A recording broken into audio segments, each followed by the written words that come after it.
Hello दोस्तों, आप सभी का स्वागत है फिर से एक बार इसके क्लासेस में। तो चलो शुरू करते हैं आज की क्लास। आज की क्लास में हम डेली की तरह आरआरबी ग्रुप डी द्वारा पूछे गए सभी प्रीवियस ईयर क्वेश्चनों को करेंगे जो एग्जाम के लिए क्या है, इम्पोर्टेंट है। ठीक है जी, क्योंकि किसी भी एग्जाम के लिए उसके पीवाईक्यू मोस्ट इंपॉर्टेंट होते हैं, जिससे हमें क्या पता चलता है, उस एग्जाम का पैटर्न पता चलता है, वो क्वेश्चन कहाँ से सबसे ज्यादा पूछता है और किस टॉपिक से पूछता है। ठीक है जी, तो इसलिए किसी भी एग्जाम के प्रिपरेशन के लिए क्या जरूरी होता है, उसके पीवाईक्यू करना। उसकी जितनी हम पीवाईक्यू की प्रैक्टिस करते हैं उतना ही हमारा एग्जाम का प्रिपरेशन अच्छा होता है। ठीक है, तो चलिए चलते हैं क्लास पे, डायरेक्ट आज की क्लास को शुरू करते हैं। आज की क्लास का सबसे पहला क्वेश्चन है कि मध्यकालीन भारत के दौरान लिखी गई किताब गीता गोविंदम के लेखक कौन है। तो गीता गोविंदम के लेखक की बात की जाए तो वो है आपके option number D, Jaidev. Jaidev ji ने किसकी रचना की थी, तो गीता गोविंदम की रचना की थी, इसके लेखक थे। ठीक है जी, तो इसका सही उत्तर क्या है, आपका ऑप्शन नंबर डी। चलिए कुछ ऐसे इंपॉर्टेंट है जो हमेशा आरआरबी क्या करता है, आरआरबी ग्रुप डी में वो एग्जाम मतलब पूछता है लेखकों को। तो ये आपके इंपॉर्टेंट लेखक कौन से हैं, तो ये हैं आपके जयदेव, तुलसीदास, कबीरदास और मीराबाई। इन्हीं से अधिकतर आरआरबी लेखकों को पूछता है, इन्हीं लेखकों में से और इनकी प्रसिद्ध पुस्तकें। ठीक है जी, इन्होंने किन किन पुस्तकों की रचना की है ये, तो ये मोस्ट इंपॉर्टेंट है। एक बार इनको जरूर आप देख लीजिएगा, इनमें से एक ना एक पक्का इस बार आ सकता है, क्योंकि बस इन्हीं से सबसे ज्यादा वो पूछता है। चाहे जयदेव के बारे में पूछ ले, चाहे तुलसीदास के, चाहे कबीरदास, चाहे मीराबाई। ठीक है, तो जयदेव की कौन सी पुस्तकें हैं, तो गीता गोविंदम और रति मंजरी। ठीक है जी, और तुलसीदास की तो रामचरितमानस, दोहावली, गीतावली और विनय पत्रिका। ठीक है, और कबीरदास की कौन सी है, तो बीजक, साखी, शब्द और रनमी। और मीराबाई की कौन सी है, तो गीता गोविंद टीका और रंग गोविंद। ठीक है, तो ये जितने भी पुस्तकें इंपॉर्टेंट है, उनके राइटर भी जो हैं वो भी इंपॉर्टेंट है। ठीक है, तो एक बार जरूर आप सभी इनको देख लेना और याद कर लेना, चाहे इसको आप नोट कर लो, चाहे स्क्रीनशॉट ले लो, चाहे आप इस वीडियो को सेव कर लो। ठीक है, तो चलिए अब चलते हैं अगले क्वेश्चन पे। अगला क्वेश्चन है अपना कि मध्यकाल में भारत आने वाले यात्रियों ने अपनी जीवनी लिखी और दरबारी कवियों ने अपने राजाओं की प्रशंसा के लिए कविताएं लिखी। इन साहित्य स्रोतों को डैश कहा जाता है। कहने का तात्पर्य यह है कि जो यात्री थे, जो राजाएं थे, उन्होंने अपनी जीवनी लिखी, चाहे जीवनी लिखवाई, चाहे कुछ प्रसिद्ध उस समय के कवि हुआ करते थे जो अपने राजाओं के प्रसिद्धियां लिखते थे। तो वो जो लिखते थे उसको क्या कहा जाता था, उसको कहा जाता था इतिवृत्त। ठीक है जी, तो इसका सही उत्तर क्या है, आपका ऑप्शन नंबर बी कि उसे इतिवृत्त कहा जाता था। ठीक है, अब चलते हैं अगले क्वेश्चन पे। अगला क्वेश्चन है कि बाबर की आत्मकथा बाबरनामा किस भाषा में लिखी गई थी, बताइए। तो ये जो बाबरनामा लिखी गई थी, ये आपके लिखी गई थी तुर्की भाषा में। ठीक है, तो इसका सही उत्तर क्या है, आपका ऑप्शन नंबर ए। ठीक है, इसमें से एक और क्वेश्चन आपका बन जाता है कि बाबर नामक जो पुस्तक थी उसका शीर्षक क्या था। जो बाबरनामा आत्मकथा लिखी थी, इसका शीर्षक, तो इस पुस्तक का शीर्षक था तुजुक ए बाबरी। मैं लिख देता हूँ, तुजुक, ये मात्रा है, वो की मात्राएं हैं, तुजुक ए बाबरी। ठीक है जी, ये आप इसे भी आप नोट कर लेना, क्योंकि ये भी पूछ सकता है कि बाबरनामा पुस्तक का शीर्षक क्या नाम था। तो इसका नाम था तुजुक ए बाबरी, और किस भाषा में लिखी गई थी, तो ये आपके लिखी गई थी तुर्की भाषा में। ठीक है जी, ये दो इंपॉर्टेंट फैक्ट्स है बाबरनामा के जो मैंने आपको बता दिए। ठीक है, अब चलते हैं अगले क्वेश्चन पे। आपका अगला क्वेश्चन है कि मुगल सम्राट डैश ने आलमगीर शीर्षक अपना लिया था। तो किस मुगल सम्राट ने आलमगीर शीर्षक अपनाया था, तो वो थे आपके औरंगजेब। ठीक है, वो कौन था, तो वो औरंगजेब था जिसने आलमगीर का शीर्षक अपनाया था। यहाँ से एक और क्वेश्चन आपका बन जाता है कि आलमगीर की मृत्यु कब हुई थी। नहीं, इसका देखिए मृत्यु हुई थी 1707 में। ठीक है जी, और इसका जन्म कब हुआ था, तो इसका जन्म हुआ था 1618 में। ये दो चीजें पूछी जाती हैं खासतौर पे औरंगजेब से। ठीक है जी, एक तो शीर्षक पूछा जाता है और इसकी मृत्यु और जन्म। ठीक है जी, एक क्वेश्चन और बन जाता है कि जन्म कहाँ हुआ था, तो औरंगजेब का जन्म हुआ था आपके उज्जैन में। ठीक है जी, इसको भी आप नोट कर लेना, उज्जैन। उज्जैन में इसका जन्म हुआ था 1618 में, ठीक है, और इसकी मृत्यु 1707 में, ठीक है।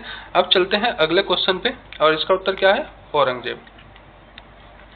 अगला क्वेश्चन है कि डैश में औरंगजेब की मृत्यु के बाद भारत के विभिन्न हिस्सों में मुगल प्रशंसकों के तहत कई क्षेत्रीय साम्राज्य सत्ता में आ गए। तो डैश की मृत्यु मतलब औरंगजेब की मृत्यु कब हुई थी? तो अभी जस्ट हमने बात की कि 1707 में औरंगजेब की मृत्यु हुई थी। जिसके बाद क्या हुआ, तो जो क्षेत्रीय दल थे उन्होंने क्या किया, अपने अपने सत्ता उन्होंने स्थापित कर ली। जिस क्षेत्र के जो कर्ता धर्ता हुआ करते थे उन्होंने क्या किया, उस क्षेत्र को अपनी सत्ता में, अपने साम्राज्य में रूपांतरित कर लिया, ठीक है। किसके मृत्यु के बाद? तो औरंगजेब की मृत्यु के बाद। और इसकी मृत्यु कब हुई थी? तो 1707 में, ठीक है। अब चलते हैं अगले क्वेश्चन पे। अगला क्वेश्चन है कि मुगल सम्राट जहांगीर डैश का पुत्र था। तो जहांगीर किसका पुत्र था? तो जहांगीर आपके अकबर का पुत्र था, ठीक है जी। तो इसका सही उत्तर क्या है? आपका ऑप्शन नंबर बी, अकबर, ठीक है। जहांगीर किसका पुत्र था? अकबर का। अब चलते हैं अगले क्वेश्चन पे। आपका अगला क्वेश्चन है कि 27 अक्टूबर 1605 को फतेहपुर सिकड़ी में डैश की मृत्यु हुई थी, ठीक है जी। डैश की मृत्यु हुई थी जिसे आगरा के सिकंदरा में दफनाया गया था। देखिए, कहने का तात्पर्य यह है कि 1605 27 अक्टूबर में किसकी मृत्यु हुई थी? तो अकबर की मृत्यु हुई थी, ठीक है। तो इसका सही उत्तर क्या हो जाएगा? आपका अकबर। इसको कहाँ दफनाया गया था? तो आगरा के सिकंदरा में, ठीक है। ये क्वेश्चन आपके यहाँ से 2 क्वेश्चन आपके बन जाते हैं कि अकबर की मृत्यु कब हुई थी? तो 27 अक्टूबर 1605 को। और कहाँ पर हुई थी? तो आपके फतेहपुर सिकड़ी में। और इसको दफनाया कहाँ गया? तो आगरा के सिकंदरा में, ठीक है। 1, 2 और 3, इसमें से 3 इंपॉर्टेंट चीजें अकबर के बारे में, जो तीनों आप स्क्रीनशॉट ले लीजिए, चाहे आप लिख लीजिए, नोट कर लीजिए। मृत्यु फतेहपुर सिकड़ी। अगले क्वेश्चन को देखते हैं। अगला क्वेश्चन है कि मुगल शासक बाबर का जन्म डैश में हुआ था। तो बाबर का जन्म कहाँ हुआ था? तो अभी तो इसका जन्म मतलब अभी तो हमने मृत्यु को देखा, इसकी मृत्यु फतेहपुर सिकड़ी में हुई थी और इसका जन्म अमरकोट में हुआ था, ठीक है। तो इसका सही उत्तर क्या है? आपका ऑप्शन नंबर ए कि अकबर का जन्म अमरकोट में हुआ था और इसकी मृत्यु कहाँ हुई थी? तो फतेहपुर सिकड़ी। तो अभी इसका सही उत्तर क्या है? आपका ऑप्शन नंबर ए, अकबर का जन्म अमरकोट। अब चलते हैं अगले क्वेश्चन पे। अगला क्वेश्चन है कि भारत की प्रथम महिला राष्ट्रपति कौन थी? बताइए। तो इसकी भारत की प्रथम महिला राष्ट्रपति की बात की जाए तो वो है आपकी प्रतिभा पाटिल, ठीक है जी। तो इसका सही उत्तर क्या है? आपका option number A, Pratibha Patil, ठीक है। आप सभी से एक छोटी सी रिक्वेस्ट है कि अभी तक आपने वीडियो को लाइक नहीं किया तो प्लीज़ वीडियो को लाइक कर दीजिए, ठीक है जी। और चैनल को सब्सक्राइब भी कर लीजिए, क्योंकि डेली इस पर क्या मिलेगी? आपको एक प्रैक्टिस सेट मिलेगी। जब तक आपके ग्रुप डी के एग्जाम नहीं होते, जब तक हम डेली आप सभी के लिए एक PYQ प्रैक्टिस सेट लेके आएंगे, जिससे आप क्या कर सकें, इस पे अपने PYQ की प्रैक्टिस कर सकें, ठीक है जी। तो PYQ प्रैक्टिस करने के लिए आप सभी को चैनल को सब्सक्राइब करना होगा। अगर वीडियो अच्छी लग रही है तो आप इसको शेयर कर दीजिए अपने दोस्तों यारों में, कि वो भी इस वीडियो को, वो भी PYQ क्वेश्चनों को क्या कर सकें, अटेम्प्ट कर सकें, प्रैक्टिस कर सकें, ठीक है जी।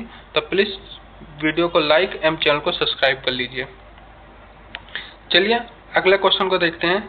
अगला क्वेश्चन है कि भारत के राष्ट्रपति को शपथ कौन दिलाता है? तो भारत के राष्ट्रपति को शपथ कौन दिलाता है? तो भारत के राष्ट्रपति को शपथ दिलाने वाला होता है भारत का मुख्य न्यायाधीश, ठीक है जी। तो इसका सही उत्तर क्या है? आपका ऑप्शन नंबर सी, मुख्य न्यायाधीश भारत के राष्ट्रपति को शपथ दिलाता है, ठीक है जी। ये देखिए, इसमें RRB ग्रुप डी में भी पूछा गया है, RRB JEE में पूछा गया है, RRB NTPC में भी पूछा गया है 21, 14, 18। तो ये क्वेश्चन मोस्ट इंपोर्टेंट है, ठीक है जी। कि शपथ कौन दिलाता है? तो आप भारत के प्रमुख राष्ट्रपति। अगला क्वेश्चन है कि भारत में देश का सर्वोच्च कार्यपाल कौन होता है? तो भारत में देश का सर्वोच्च कार्यपाल कौन होता है? तो वो आपके राष्ट्रपति होते हैं, ठीक है जी। सर्वोच्च कार्यपालक, तो सर्वोच्च कार्यपालक राष्ट्रपति, ऑप्शन नंबर ए इसका सही है, ठीक है। अगला क्वेश्चन है कि निम्न में से कौन सी शर्त भारत के राष्ट्रपति पद का उम्मीदवार होने के लिए अनिवार्य नहीं है? ठीक है जी, अनिवार्य नहीं होती है।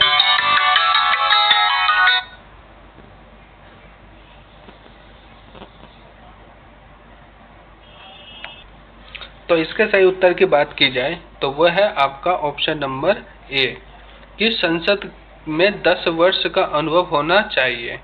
ये अनिवार्य नहीं होता है, ठीक है जी। भारत का नागरिक होना चाहिए, कोई लाभ का पद ग्रहण नहीं होना चाहिए और 35 वर्ष की आयु होनी चाहिए, लेकिन ये जरूरी नहीं है कि उसका 10 वर्ष का उसका अनुभव होना चाहिए, ठीक है जी। तो ये नहीं हमसे पूछा है, इसलिए इसका सही उत्तर क्या हो जाएगा आपका ऑप्शन नंबर ए, ठीक है। अब चलते हैं अगले क्वेश्चन पे। अगला क्वेश्चन है आपका कि भारतीय संविधान राष्ट्रपति को 3 प्रकार के आपातकालों की घोषणा करने का अधिकार देता है। इनमें से कौन सा इनमें शामिल नहीं है? तो इनमें कौन सा वो शामिल नहीं है? तो वो है आपका ऑप्शन नंबर डी, ठीक है जी। डी क्या है? अनुच्छेद 58 डी है आपका अनुच्छेद 358 सार्वजनिक स्वास्थ्य आपातकाल। ये घोषणा करने का किसके पास अधिकार नहीं है? तो ये राष्ट्रपति के पास अधिकार नहीं होता है। बाकी तीनों जो हैं ये राष्ट्रपति के पास आपके अधिकार होता है, लेकिन चौथा जो होता है वो नहीं होता है। हमसे नहीं पूछा है, इसलिए सही उत्तर क्या हो जाएगा आपका ऑप्शन नंबर डी, ठीक है। अब चलते हैं अगले क्वेश्चन पे। अगला क्वेश्चन है कि भारत के राष्ट्रपति पद का निर्वाचन हेतु उम्मीदवार के लिए वांछित न्यूनतम आयु कितनी होनी चाहिए? तो अभी जस्ट हमने 2 क्वेश्चन पहले पीछे देखा कि कितनी वर्ष होनी चाहिए, तो 35 वर्ष, ठीक है। तो कम से कम वो 35 वर्ष का होना चाहिए जो व्यक्ति राष्ट्रपति चुनाव पद के लिए खड़ा होना चाहता है, ठीक है जी। उम्मीदवार चुना जाता है जिसे, ठीक है, जिसे संसद द्वारा चाहे पार्टी द्वारा जिस व्यक्ति को चुना जाता है उसकी आयु न्यूनतम कितनी होनी चाहिए? तो 35 वर्ष से अधिक होनी चाहिए, ठीक है। अगला क्वेश्चन है कि भारत में संघ की कार्यपालिका का संवैधानिक प्रमुख कौन होता है? तो संघ की कार्यपालिका का संवैधानिक जो प्रमुख होता है वो आपका कौन होता है? तो राष्ट्रपति, ठीक है। तो इसका भी सही उत्तर क्या है आपका राष्ट्रपति, ठीक है जी। आज हमने खास तौर पे राष्ट्रपति से संबंधित इंपॉर्टेंट क्वेश्चनों को लिया है, जिसमें से हमेशा जो पूछे जाते हैं, हमेशा राष्ट्रपति में से 1 से 2 क्वेश्चन पूछे जाता है, और जितने भी इंपॉर्टेंट है वो सभी आपको आज की वीडियो में हम करा रहे हैं, ठीक है।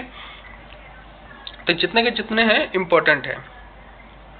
अगला क्वेश्चन है कि भारतीय संविधान के अनुच्छेद 51A में निम्नलिखित में से किसका उल्लेख है? तो इसमें किसका उल्लेख है? तो इसमें मौलिक कर्तव्यों का उल्लेख है, ठीक है। 51 में किसका उल्लेख है? तो मौलिक कर्तव्यों का। ये कितने हैं? तो ये आपके 11 हैं, ठीक है जी। ये भी क्वेश्चन पड़ता है, मौलिक जो कर्तव्य हैं वो कितने हैं? तो इसकी संख्या 11 है, ठीक है। अब चलते हैं अगले क्वेश्चन पे। आपका अगला क्वेश्चन है कि भारत के संविधान के विकास अनुच्छेद में 2002 में संविधान संशोधन किया गया था कि एक खंड के को शामिल किया गया था, जिसमें कहा गया था कि जो माता पिता या संरक्षक है उन्हें 6 से 14 वर्ष के अपने बच्चों को जैसा भी मामला हो शिक्षा के अवसर प्रदान करने होंगे। तो ये किस अनुच्छेद के अंतर्गत है? तो ये आपका आता है 51A के तहत, ठीक है जी। इसमें कहा गया है कि कुछ भी मामला हो, चाहे कोई भी प्रक्रिया चल रही हो, लेकिन हर एक माता पिता को अपने बच्चों को 6 से जब तक वो 14 वर्ष तक नहीं हो जाता उसको जरूरी शिक्षा जो है उसको प्रदान करवानी पड़ेगी हर एक माता पिता को, ठीक है जी। तो किस वर्ष से किस वर्ष तक? तो 6 वर्ष से लेकर 14 वर्ष तक की आयु को हर एक बच्चे को क्या होगा? उसके माता पिता द्वारा शिक्षा प्रदान करने का लिए मतलब अनिवार्य है ये, ठीक है। तो किस अनुच्छेद के तहत? तो ये आपका 51A के तहत, ठीक है। अगला क्वेश्चन है कि जायकवाड़ी जल विद्युत परियोजना किस नदी पर बनाई गई है? तो ये किस नदी पर बनाई गई है? तो ये आपके बनाई गई है गोदावरी पर, ठीक है जी। तो इसका सही उत्तर क्या है आपका ऑप्शन नंबर सी, गोदावरी पर। जायकवाड़ी परियोजना जो है जल विद्युत परियोजना, ये गोदावरी नदी पर बनाई गई है। अगला क्वेश्चन है कि गांधी सागर बांध किस राज्य में स्थित है? तो गांधी सागर बांध आपका स्थित है मध्य प्रदेश में, ठीक है। तो इसका सही उत्तर क्या हो जाएगा आपका option number A, Madhya Pradesh. Gandhi Sagar बांध किस प्रदेश में? तो मध्य प्रदेश। अगला क्वेश्चन है कि तवा बांध का निर्माण डैश में हुआ था। तो कौन सी शताब्दी में हुआ था तवा बांध का निर्माण? तो यह हुआ था आपके 1970 के दशक में, 1970 के दशक में तवा बांध का निर्माण हुआ था। ठीक है जी। इसकी शुरुआत कब हुई थी? तो 1958 में इस बांध को बनाने की शुरुआत हुई थी। और ये बनकर कब तक रेडी हुआ था? तो ये आपका हुआ था 1978 के आसपास। ठीक है जी। तो 1970 के दशक की बात। ठीक है। तो तवा बांध का निर्माण 1970 के दशक में। अगला क्वेश्चन है कि राजस्थान राज्य की उसकी खोई हुई हरियाली को किस नहर की वजह से पुनः प्राप्त किया गया? तो यह सभी आपको पता है कि इंदिरा गांधी नहर की वजह से इसको क्या किया गया? तो प्राप्त किया गया। तो इसका सही उत्तर क्या है? आपका ऑप्शन नंबर बी। ठीक है। तो इसका सही उत्तर क्या है? आपका ऑप्शन नंबर बी। अगला क्वेश्चन है कि भाखड़ नागल बांध किस नदी पर बना है? तो भाखड़ नागल बांध किस नदी पर बना है? तो यह आपका सतलुज नदी पर बना है। तो इसका सही उत्तर क्या है? आपका ऑप्शन नंबर बी कि भाखड़ नागल बांध सतलुज नदी पर बना है। ये कुछ इंपॉर्टेंट बांध है। ठीक है। और ये इंपॉर्टेंट नदियां हैं। बस यही है जो आरआरबी इन्हीं में से बार बार पूछता है। ठीक है जी। ये जितने भी हैं 6 से 7 ये इंपॉर्टेंट है, वेरी वेरी इंपॉर्टेंट है। आप इसको बीवीआई कर लीजिए, चाहे आप इसका स्क्रीनशॉट ले लीजिए, चाहे आप इसको याद कर लीजिए, चाहे इसको नोट कर लीजिए। ठीक है जी। टिहरी बांध का है तो भागीरथी नदी पर है। हीराकुंड बांध तो महानदी पर है। सलाल बांध तो चिनाब नदी पर है। उरी बांध तो झेलम नदी पर है। बगलिहार तो ये चिनाब नदी पर। और नागार्जुन बांध सागर तो ये कहाँ है? कृष्णा नदी पर। ये जितने भी हैं 6 के 6 बांध मोस्ट इंपोर्टेंट हैं। इसी में से रेलवे हमेशा क्वेश्चन पूछता है। ठीक है जी। तो इसको जरूर आप याद कर लेना। इसमें से एक क्वेश्चन आपका पक्का आएगा और आपका वो 1 नंबर प्लस हो जाएगा। ठीक है। अब चलते हैं अगले क्वेश्चन पे। अगला क्वेश्चन ये भी कुछ इंपॉर्टेंट है। इसमें स्थान वो कौन से बांध किस नदी पर है लेकिन कहाँ पर है? ठीक है। तो ये भी एक बार देख लीजिएगा कि चेमरा बांध कहाँ है? रावी नदी पर है। और ये कहाँ पड़ता है? तो हिमाचल प्रदेश में पड़ता है। कोयना बांध कहाँ है? तो ये आपका कोयना नदी पर है। और ये कहाँ पड़ता है? तो महाराष्ट्र में पड़ता है। ठीक है। और रिहंद बांध रिहंद नदी पर है और ये आपके उत्तर प्रदेश में पड़ता है। ठीक है जी। तो ये भी 3 इंपॉर्टेंट हैं जो पूछे गए हैं रेलवे द्वारा और ये भी आपके एग्जाम के पर्पज से इंपॉर्टेंट है। अगला क्वेश्चन है कि इनमें से क्या एक बड़े बांध के निर्माण का सबसे कम महत्वपूर्ण कारक है? तो हमें क्या बताना है? जो कम महत्वपूर्ण कारक हो बांध के निर्माण के लिए, तो वो है आपका कम महत्वपूर्ण। देखते हैं। परिवार के लिए नौका विहार, मछली पकड़ने और पिकनिक मनाने का स्थान। यहीं पे आपका आंसर मिल जाता है कि किसी भी बांध के निर्माण के लिए ये महत्वपूर्ण थोड़ा ना होता है कि आपको वहाँ पे पिकनिक करने जाना है, पिकनिक का वहाँ पे स्थान हो। तो ये क्या है? गलत हो गया। तो कम महत्वपूर्ण की बात हो रही है तो यही हमारा क्या हो जाएगा? सही उत्तर। तो सही उत्तर क्या है? अपना ऑप्शन नंबर ए। ठीक है। अब चलते हैं अगले क्वेश्चन पे। अगला क्वेश्चन है कि सिली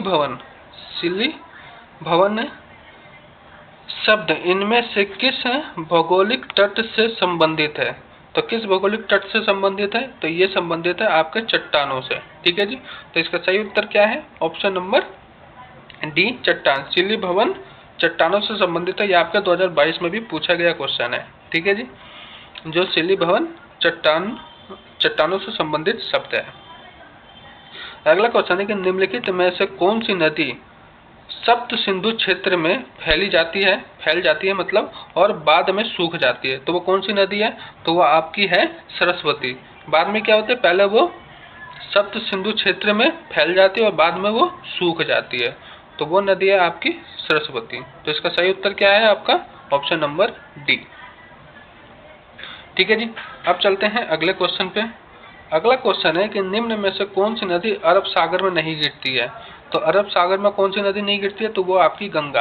गंगा कहाँ गिरती है? तो गंगा आपके बंगाल की खाड़ी में गिरती है। कहाँ? बंगाल की खाड़ी में। बंगाल की खाड़ी में गिरने वाली नदी गंगा है। और बाकी तीनों कहाँ गिरती है? नर्मदा, ये अरब सागर में, तापी भी अरब सागर में और साबरमती भी अरब सागर में। तीनों अरब सागर में गिरती है लेकिन गंगा बंगाल की खाड़ी में।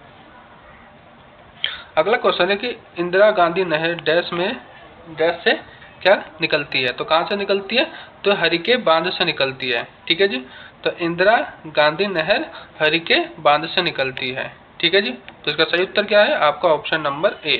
ठीक है जी, तो चलिए, आपको वीडियो की अच्छी लगी प्लीज़ कमेंट्स करके हमें बताइएगा और चैनल को सब्सक्राइब कर लीजिएगा, और वीडियो अच्छी लगे तो प्लीज़ लाइक एंड शेयर जरूर कीजिएगा। ठीक है जी, क्योंकि डेली आपके लिए इस पर PYQ के लिए हम PYQ क्वेश्चन लेके आते हैं आपके प्रिपरेशन के लिए। तो बस आपसे एक छोटी सी यही रिक्वेस्ट है कि आप हमारे चैनल को सब्सक्राइब कर लें डेली PYQ प्रैक्टिस करने के लिए, और वीडियो अच्छी लगे तो एक लाइक कर दें। ठीक है जी, और दोस्तों को शेयर भी कर सकते हैं, आपकी इच्छा है। ठीक है जी, तो चैनल को सब्सक्राइब जरूर कर लें। ठीक है जी, इसके बेल आइकन को भी ऑन कर दें, क्योंकि जब भी हमारी वीडियो आएगी तो आपको इसका नोटिफिकेशन मिल जाएगा। ठीक है जी, तो डेली PYQ करने के लिए आपको क्या करना होगा, चैनल को सब्सक्राइब। तो चलिए, कल मिलते हैं फिर एक नए PYQ वीडियो के साथ, जिसमें कुछ और इम्पोर्टेंट क्वेश्चनों को देखेंगे, करेंगे और उनके बारे में थोड़ा सा जानेंगे, डिस्कस करेंगे। ठीक है जी, तो चलिए फिर मिलते हैं कल एक नए टॉपिक के साथ। तब तक के लिए जय हिंद।